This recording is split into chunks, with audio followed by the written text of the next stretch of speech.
Ciao a tutti, adesso vediamo come pulire dei totani per una ricetta che sto preparando, che potrete vedere nella scheda legata. Abbiamo dei bellissimi totani, adesso li andremo a pulire, li potete poi usare come un sugo per fare un primo, o volendo potete farli anche ad anelli per fare la classica preparazione fritta. Pulire è molto semplice, andiamo dal lavandino, apriamo un filo d'acqua, diamo una sciacquata ai totani. Una volta finito chiudiamo, mi raccomando, non sprechiamo l'acqua, andiamo a staccare un tendinino che è subito lì all'inizio e con l'altra mano dal fondo andiamo un attimino a smuovere l'interiore, con un po' di pazienza, tirando dalla testa, escono fuori tutte le interiora. Eccole qua.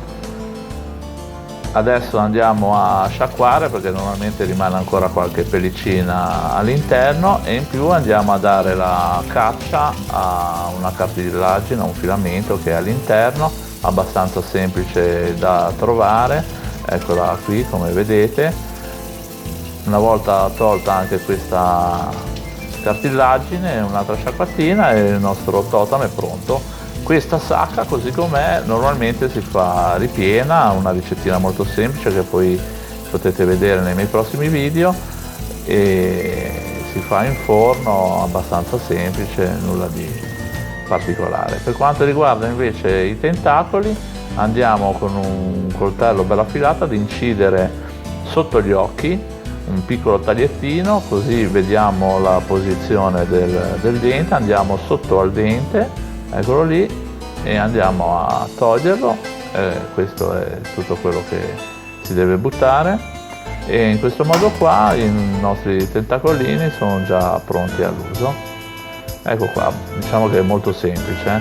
Una volta finito si possono fare ad anelli, preparazione classica fritta con un po' di farina di riso e olio bollente a 180 gradi, viene un frittino che è una meraviglia.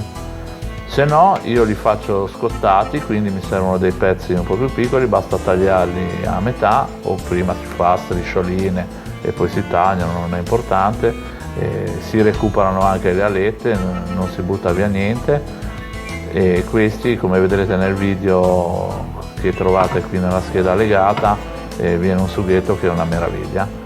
Per quanto riguarda i tentacoli, 2 taglietti e sono pronti, ed eccolo qua.